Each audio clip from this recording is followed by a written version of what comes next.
Сергей Николаевич, приятно вас видеть.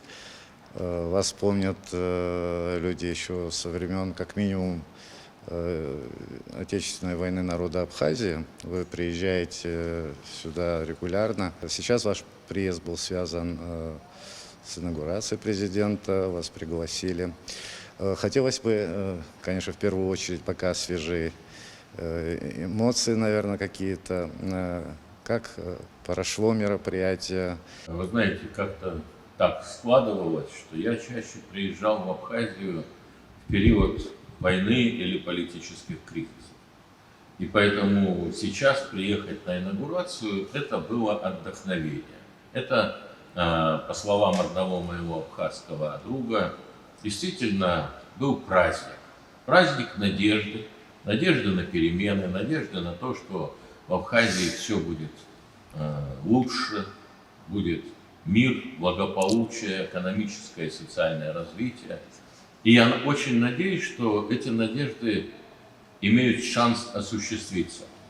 Мне понравилось не только то, что сказал президент Гунба, вступая в должность президента, но понравилось то, что было сказано в приветствии президента Российской Федерации Путина, в приветственном слове первого заместителя руководителя администрации российского президента Сергея Кириенко, потому что необходимо действительно совершенствовать наши межбюджетные отношения, наши партнерские, стратегические отношения. И сегодня к этому есть все предпосылки.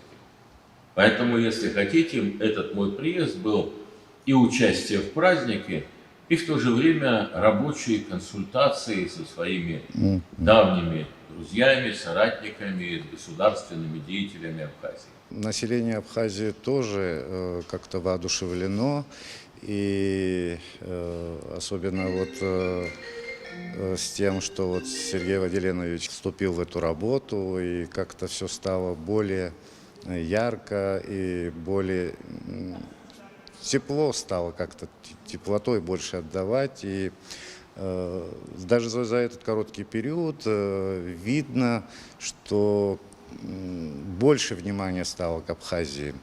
Вы знаете, очень примечательно, согласитесь, что, допустим, в день инаугурации с утра мы совершенно случайно на набережной Сухума встретились и с Бадри Гунба, и с Сергеем Владимировичем Кириенко, которые прошли всю набережную, остановились на Брикаловке, поговорить с народом, выпить кофе. Знаковое место. Самое главное, их сопровождали руководители многих регионов, в том числе тех, которые будут помогать Абхазии восстанавливать, обновлять эту знаменитую Сухумскую набережную. Не менее примечательно, что сегодня, на другое утро после инаугурации, Сергей Кириенко вместе с руководителями Абхазии не улетел праздновать, а направился в Чурчил, направился в Скворчел. То есть он продолжает знакомиться с конкретной жизнью Абхазии. Меня это радует, вселяет, если хотите, надежду. Несмотря на то, что в России сейчас не самое легкое может быть время, но это внимание, оно присутствует. И как будет проводиться политика России по отношению к Абхазии? Есть, может быть, какие-то уже заметные, может, какие-то линии? Как будут строиться взаимоотношения? Я сегодня не занимаю официальных постов российской власти. Это позволит мне, может быть, сказать больше, чем говорят. Опыт у вас большой в парламенте России. Я убежден, что пришло время поднимать отношения Абхазии и России на более высокий уровень интеграции. Это означает, что гарантии серьезных инвестиций в Абхазию требуют взаимных обязательств. Я убежден, что чисто двусторонние соглашения, которые действуют на сегодняшний день, таких гарантий обеспечить не могут. Ведь одна из причин недавнего политического кризиса – это недопонимание абхазским обществом того, что хотят представители России, и непонимание многих представителей России, как нужно с Абхазией работать, что здесь необходимо учитывать культурно-исторические традиции, учитывать особенности истории последних 30-40 лет. Вот только тогда можно дать нормальный результат.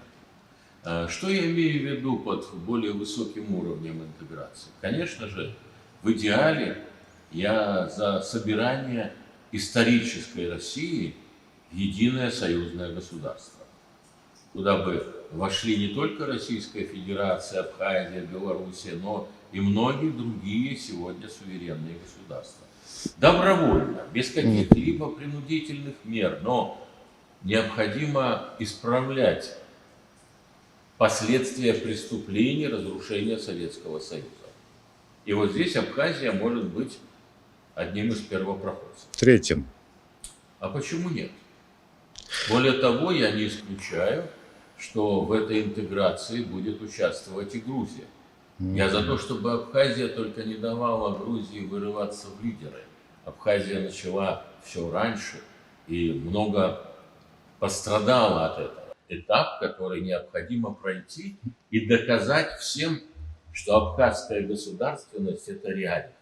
Я очень надеюсь, что сегодня для того, чтобы и в Абхазии, и в России жили бы благополучнее, и чтобы был установлен и восстановлен мир и взаимное доверие, сложились все необходимые обстоятельства. Сергей Николаевич, ну вы сейчас в дорогу, поэтому не будем вас задерживать. Спасибо за интервью, пожелаем вам счастливого пути. Спасибо, дай Бог, до встречи.